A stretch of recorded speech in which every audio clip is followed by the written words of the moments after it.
Hello, everyone. Welcome to the Ice Cold Takes podcast, take two. I am your host, Joey DeMeglio, and we are back. Finally, it's been a few weeks, but the Rangers are finally concluding their season. It's been a disappointing one, to say the least. This has gone on pretty quickly. It's the season flew by, and it was hard to pay attention to. Not gonna lie to you guys, this was tough. It was tough for the podcast because of stuff that's going on for me personally with my life, with my new job and work and all that stuff, personal stuff. So I really didn't get a lot of time to pay attention to the Rangers this season, but I'm gonna try my best to keep doing podcast episodes. I don't know if I'll be able to get guests on. We'll see. Uh, I need an editor. I would love to have an editor. We'll get back to that in a second. I'll give a uh I don't even know. I'll give a shout out or I don't even know what you call it. I don't know what I'm thinking already. Yeah, it's been a long day for me already. Rangers are wrapping up their season. It's been, like I said, a disappointing one. Second straight season they're missing the playoffs after making it to the conference finals 2 seasons ago, winning the President's Trophy, and everyone thinking this team's got it in the bag. Give them one more chance and they'll get it done. Nope, didn't happen. Come in this season, things might be better. You made a couple moves, made the change for Mike Sullivan instead of Peter Laviolette. You added Gavrikov to the back end. You have an elite pair with Fox and Gavrikov. You have Shesterkin back there. Maybe things will be different. Full season of JT Miller. But nope. Nope. Rangers struggled. The Rangers really, really struggled. From the beginning of the season, it was an epidemic of goal scoring, of a lack of goal scoring. So that they couldn't recover from. They were not bad in the beginning. I wouldn't say they were the worst team. They were competitive. They were in the games, right? But they couldn't score. And so they would lose tight games. They would lose on home ice. They just didn't have it. I mean, compared to the rest of the teams in the league, I mean, you see what it is now. The Rangers aren't as good. Look at the teams that are in the playoffs right now. Right, the favorite to win is got to be Colorado. The Central Division is stacked. Even in the East, there's a lot of exciting teams. Montreal. Look at them. They did it right. Jeff Gorton goes there. He helps them build their team. Nice, filled with nice young talent, and you see what happens. Nick Suzuki's got 100 points. Cole Caulfield has 50 goals. Slavkovsky's playing like a number 1 overall pick. That team is firing on all cylinders. They have Hudson, Lane Hudson. He's been amazing this season. One of the better defenders he's developing into quite nicely. And, they're an up-and-coming team. No one thought they were going to be first place in the division, but it was their time. Great job by Gorton. Great job by Martin St. Louis. And now you really look at them and you think, okay, well, why can't the Rangers play their young guys and give them the opportunity, chance to succeed? What's the worst that can happen? They're sucking right now with veteran players. So what's the big deal? Their younger players that the Rangers are playing right now are winning them games.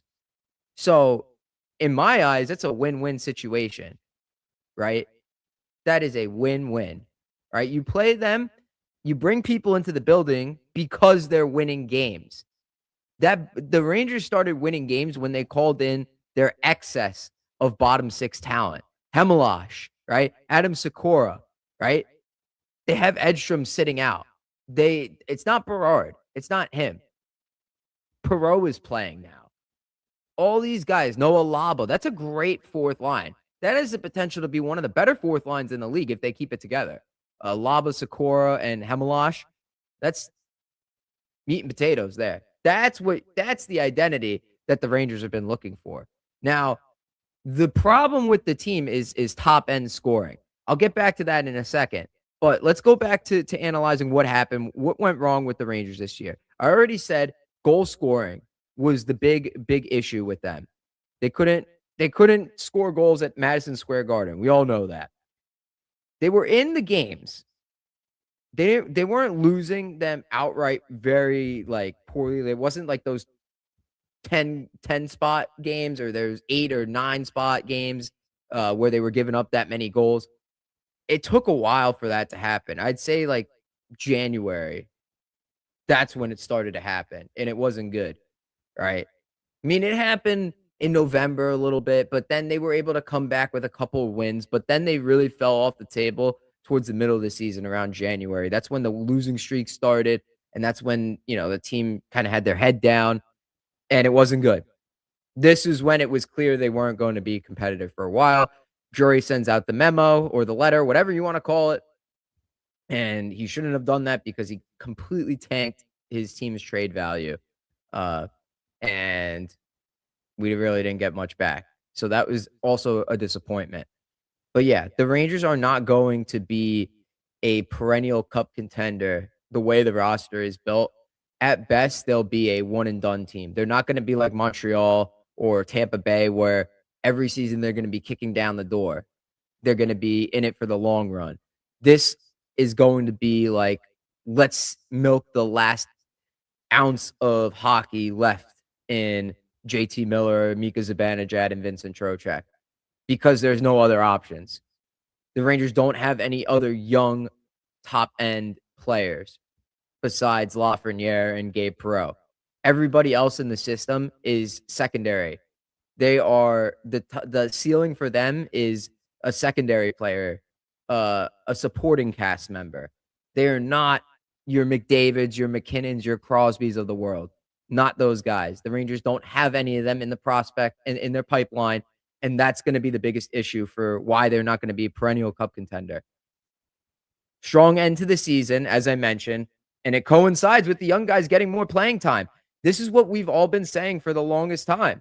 You play the young guys, you give them an opportunity, they're going to thrive because they all want to be here. They're all playing on rookie money, entry-level salary. So yeah, they want to show to the league or to the even just the league and the Rangers front office that they belong in the system. They belong on the roster, and they should be playing opening night next season, 2026-27. They should be there. And it shouldn't be a guy like Taylor Radish or Connor Sheary. Absolutely not, because those guys are washed. What are they providing you? They're not providing you anything. I've said it time and time again. The payoff in the long run is not there. Maybe if it was like to plug a hole in your lineup and you were, a cup contending team, a couple pieces away, maybe you need to patch it together until the trade deadline or until you build up some cap space, accrue some cap space. Yeah, maybe I could see that. But there's the way the Rangers are constructed right now, they have no need for guys like Sheary and Radish. And that's why they got rid of Sam Carrick. Carrick was a great player for the Rangers. He just wasn't, they didn't need to keep him around because they have guys like Edstrom and Laba, Sikora, Hemelash, all those guys. Now Rempe even has become expendable. The Rangers don't need Rempe. It only took Chris Drury 17,000 tries before you finally got a bottom six that works. How many guys did he go through? Kevin Rooney, Ryan Reeves, Dryden Hunt, Colin Blackwell. Oh, that was before Drury, right? Who else did they have? Ryan Carpenter, Barclay Goodrow, Tyler Mott, Blake Wheeler, Nick Bonino. All these guys he thought were, oh yeah, this is playoff style hockey right here. This is what wins Stanley Cups. That's not what's going to win you the cup. You need to have the pieces in place in front of it first before you do that. You can't just look at what Tampa Bay did in 2020 and 2021 and say, oh yeah, let's get Barclay Goodrow and Yanni Gourde and Blake Coleman, and now we have our team. That wasn't the team. Their team was Point and Sergachev and Hedman and Kucherov and Stamkos. They had the guys, the top end talent in place. They just didn't have the depth to keep it going. That's why they would lose. They had the goaltending, they had the defense, and they had the top six. They didn't have the bottom six. They they failed. And also, they choked too. So I think it also came down to a matter of experience for them before they were able to do it, before they were able to win those 2 cups. You can't just look at it and say like, "Oh yeah, Barclay Goodrow is the reason that they won," because it's far from the truth. That's where it's like you lose me here. And this is why you don't build that first, because the Rangers don't have enough the top end scoring to go against the best teams in the league. It's much harder to acquire high end players. You have to draft those guys. And on the off chance that they do become available, you better take a swing at them. Oh, but let's hold on to our assets for some reason. Let me prospect hug Brennan Othmann instead of trading him for Jake Gensel. Let me prospect hug Capo Caco instead of including him in a trade for Jake Gensel. I don't want to trade Nils Lundqvist because I don't want to put him in a deal for Jack Eichel. No, Matthew Tkachuk, it's too much of an asking price. I don't want to pay this price. Yeah, well, if you want to win and you want to get these guys, you got to give up the assets. All right, so let me wait till the last minute now. Okay, I learned my lesson. Now let me go get JT Miller. It's too late. The guy's washed. He's over the hill. He's not healthy. You're done. You're done. Okay, now what are you going to do? You're going to go after Brady Tkachuk? Are you going to sign Alex Tuch in the offseason? Because it's not going to do you anything. You have to acquire the guys when they are in the prime of their careers, like the Mets did with Francisco Lindor. Yeah, the Mets are off to a really slow start. Yeah, but Lindor was playing some of his best baseball when the Mets acquired him. They took the swing on him. You need to do that. The opportunity has completely passed you. Now you can't get any of the guys that you were looking at in free agency because they've all re-signed with their teams. McDavid's going back. Eichel is going back. Right? Who are you going to trade for? Jason Robertson? Are you ready to pack? Are you ready to give up a haul for that? I seriously doubt Drury is going to include Will Cooley in a package for Jason Robertson, although he should. And it would be stupid not to. The guy's got 45 goals this year, I believe. One of the better players in the league, one of the best wingers. That's a guy you're going to look to acquire. That's what you need to make a move for. Not guys like Tuch who are going to age out in a few years. You need to find the guys that are going to be the next at that level. You need to find the guys who are there right now and will be there for the foreseeable future. Not there for just 1 or 2 years, because that's how you're going to prolong this roster. As it is right now, your top line center is Zibanejad. And as we've seen, he's not good enough to go against the better centers in the league. He's been outmatched. We've seen it time and time again. And what makes you think as he's gotten older, he's going to get better? It's hard. It's very difficult for a player to do that. Now, I'm so happy he had a bounce back season. 30 goals. He won the as fully deserved. Full stop. I criticized him like crazy last year and the year before. Completely deserved the extra effort award and the Players Player Award and the team MVP. He definitely deserved it. He was the Rangers' best forward this season, bar none. If he could replicate that success next season, great. To me, when you get to playoff time, I don't have a lot of faith in that because of how often he gets shut down in those situations. Right? And then JT Miller. Is he gonna bounce back and become a 100-point scorer again? Because if he does, then yeah, there's a true number one center that you got. Now with Perreault and Lafreniere, I still see those guys as more of like second line guys. And don't get me wrong, the way they were scoring down the end of the season at the stretch run, that was great, fantastic. I mean, I'm not gonna complain about that. That was awesome. I love to see that. I love to see the young guys contributing. But I'm just saying, when you look at the rest of the league, you look at guys like McKinnon and Landeskog or whoever, what their top line is. I don't even know what Colorado's top line is.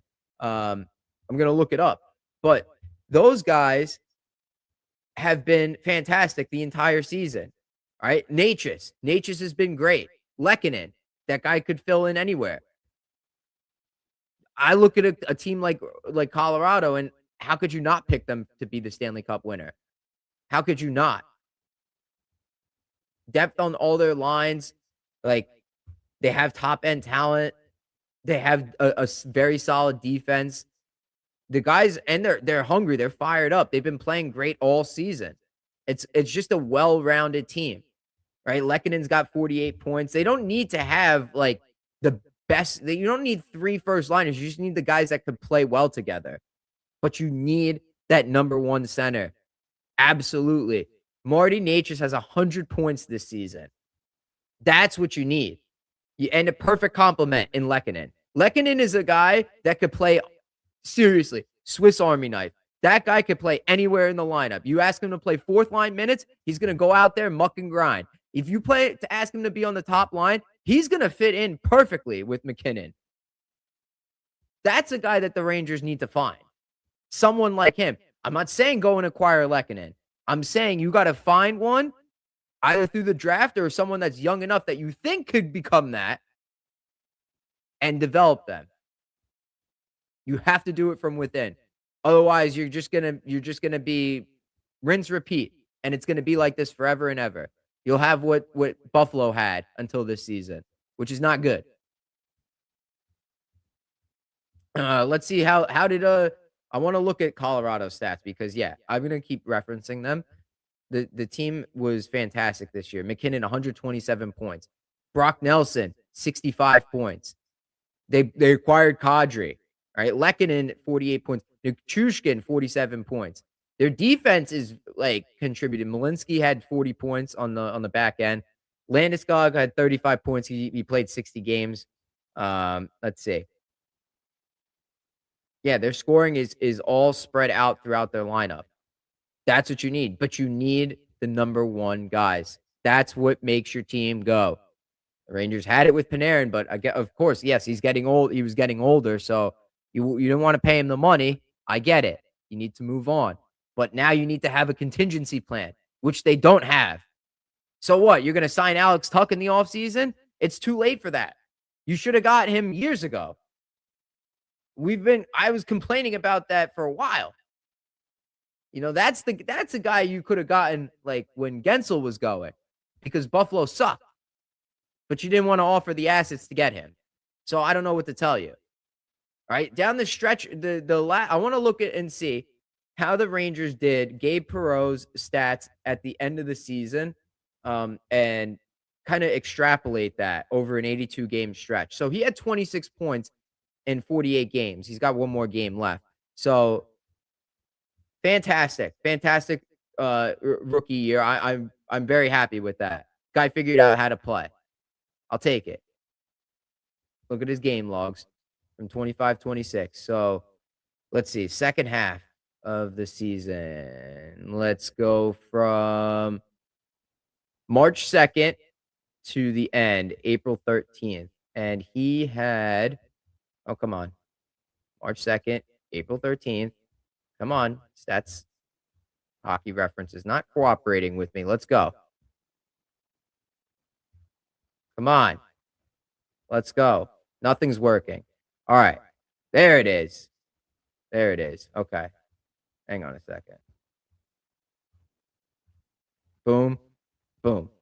22 games, 18 points. What is the math on that? 18 divided by 22. That is 0.82 points per game. You do that over 82 games, 67 points. That's solid. I mean, for first line, I want a point per game player. 67 is great for a second line player. Think back to what Trocheck put up to a couple seasons ago with that Panarin, Trocheck, Lafreniere line. He had like 75 points. That's a fantastic second line center season. That is what you need. Perreault, if you do that production for a full 82 games, sign me up. Second line right winger. Perfect. Now let's look at Lafreniere. Let's look at Alexis Lafreniere.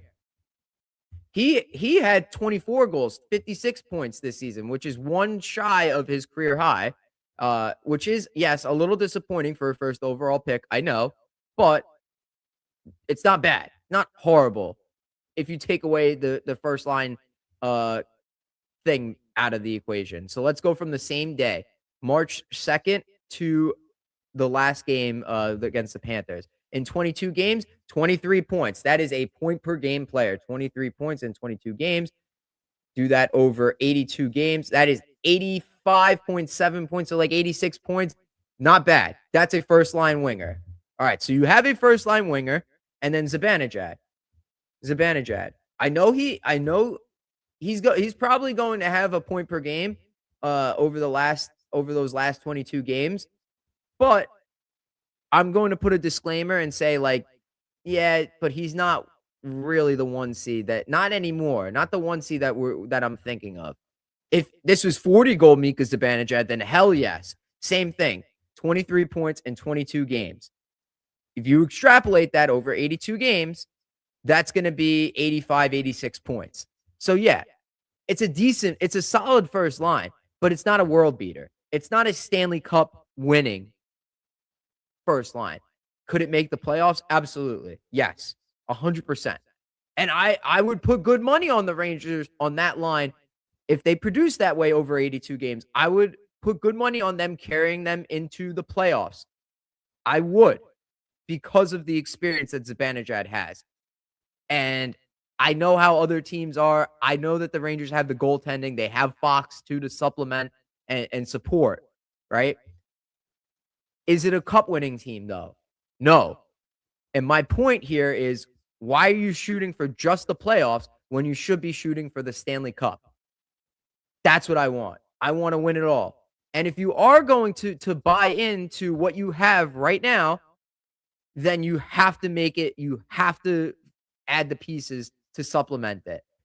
You would have to go, yes, you would have to go for an Alex Tuch or Brady Tkachuk and do it right now. You would have to sacrifice assets to do that. Is it going to be easy? No way. If you want Brady Tkachuk, some of those bottom 6 pieces, you're going to have to include in the trade. And I don't think that's going to make it happen. I don't think so.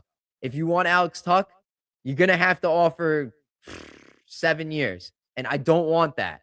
I really, really don't want that. But if you want the Stanley Cup within the next couple of years, it's what you're going to have to do.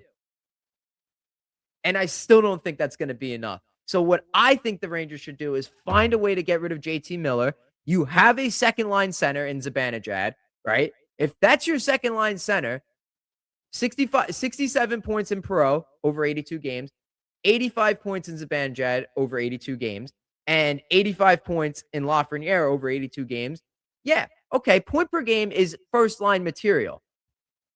But it's not first-line material by today's NHL standards. If we're going back like 10 years ago when scoring was down, yeah, absolutely. This would be a Stanley Cup winning line. It's not anymore because of the McKinnons and the Eichels and the McDavids of the world. That's who's taking over. Barkovs, right? Reinhart. That's what's taking over. That's what's winning. So that's what you need to acquire.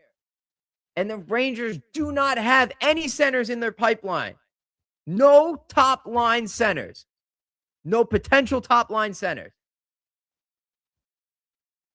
And they probably can't get one in this draft either, because the top guys available for where they are going to pick are either McKenna, who is a winger, Stenberg, who's a winger, and a defenseman. So you got to pick best player available if you're in the draft. And I'm going to put a poll in for you guys. Do you guys think the Rangers will win the lottery? I hope they do, and I hope they pick Gavin McKenna. I want to do a tankathon simulation and see where it is. The Rangers have the 3rd best odds right now. There is 1 game left, so they got to lose tonight. Jonathan Quick retired, so they almost won that. They almost won that game. Right now, the mock draft is McKenna going 1st overall, Ivor Stenberg going 2nd overall to the Blackhawks, Chase Reed going 3rd to the Rangers, Keaton Veroff going to the Flames, and then the first center here on Tankathon is Caleb Malhotra going at number 5 to the Toronto Maple Leafs. My thing is, I don't know how good these guys are. Like Caleb Malhotra and then Lawrence, I don't know how good they are. You would have to like look if you want to acquire a player like that, you have to find someone like, all right, so a couple of years, when the Penguins traded for Rucker McGroarty, right? It was a low risk. It was like a change of scenery move. You have to make that kind of trade, and then you got to develop the guy. That's the only way you're going to acquire more talent. Otherwise, you got to wait till next year and hope that there's a better, like a true number one center, and then full on tank for it. Yeah, and how you tank? Get rid of all your veterans. You play all your young guys. If they lose, they lose. If they thrive in the league, that's good. That's good. You see what you got. And if they aren't good, then you could use them as trade assets. And there's nothing wrong with that. No issues whatsoever. All right. That's what the Rangers should be prioritizing. Do I think the Rangers are going to do that? No, because Chris Drury is not a great general manager. I don't believe that in the slightest. So I don't know. I don't know what else to think there. There's potential for JT Miller to have a bounce back season if he's fully healthy, but can he do that for multiple seasons? I doubt that. I doubt that very much. I don't know. I don't think that's your number one center anymore. I liked him for when they acquired him, like that half season. He made a good first impression. After that, he got hurt. He said a lot of the right things, but his play did not show for it. And I don't know. I don't think he's captain material. I won't say he's the worst captain in Rangers history. I still think Trouba takes that moniker. But JT Miller is not the 1C answer, and neither is Zibanejad. You have a good 3C in Trocheck. That is a Stanley Cup winning third line center. And by today's standards, too. If other teams are even Colorado, let's just take Colorado's third line and put it against the Rangers' third line. I'm sorry. Colorado's third line center versus the Rangers' third line center, Trocheck versus Brock Nelson. It's a toss-up. But I got to go with Trocheck. I know this season probably wasn't his greatest, but I don't think this was like, this is normal Trocheck. 53 points is still not bad. That's more along the lines of what he's done in the rest of his career. When he's come to the Rangers, he's put up at least 60 points in like every season, except for last season when he had 59. Boo-hoo, he missed it by 1 point. 60 points is great number for a second line center. If you could do that on the third line too, man, that's insane. I don't think that's possible, but he does get power play time.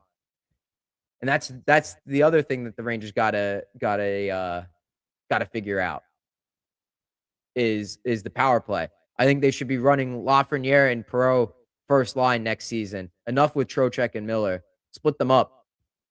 You have Zibanejad, Lafreniere, Perreault, and Fox, and then you could put like Cooley in the front. Or you could put Lafreniere in the front. He's been doing pretty good at tipping pucks from Fox's shot. Nothing wrong with that. And then you put Miller on the second line unit, and then maybe throw in some of those younger guys, those grittier guys that will like to play the front of the net. And then, I don't know, let Miller cook. You still have Scott Morrow, who didn't really impress at all this season. You got to figure out what you're going to do with him. But then there's another benefit here that I did not talk about yet. I didn't even write it down in my notes. It was just something I was thinking about the other night when the Rangers were playing the Panthers.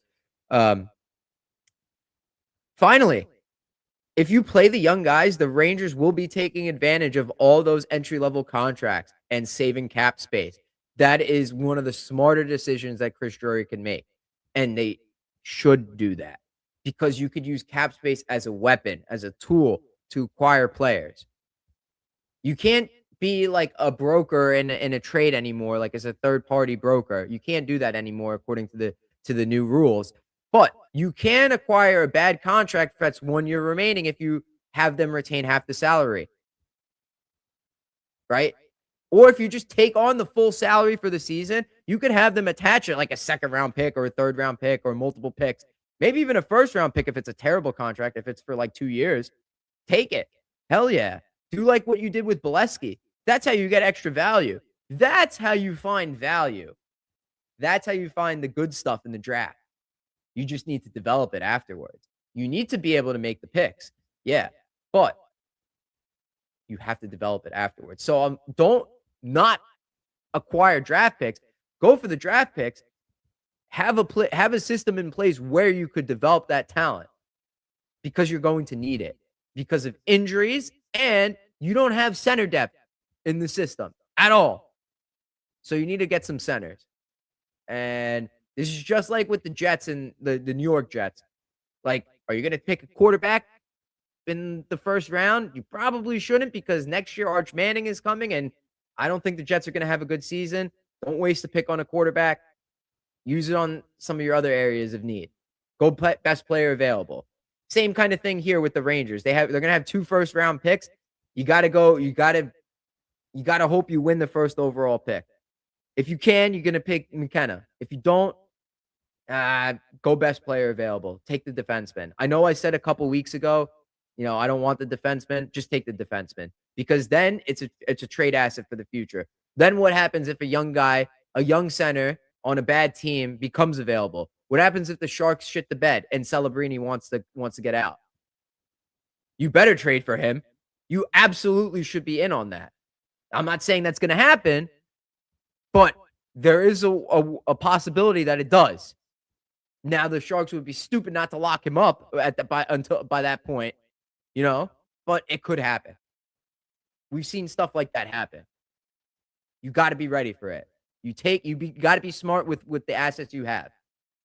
Play your young guys, acquire draft picks, and use the salary cap space to your advantage. But you got to build for the long run. Don't just build for one season. All right, guys. That's going to do it for me on Ice Cold Takes. The Rangers had an awful season. Very disappointing. I'm going to try to keep going with the podcast. We'll see about it in the summer. Maybe I'll publish some episodes. Maybe I'll have some of my friends come on the show to help me because it's been tough. My schedule has been crazy. I really don't have a lot of time to do this. It's hard to pick one day to do it. I'm going to Florida this weekend, so I had to do today.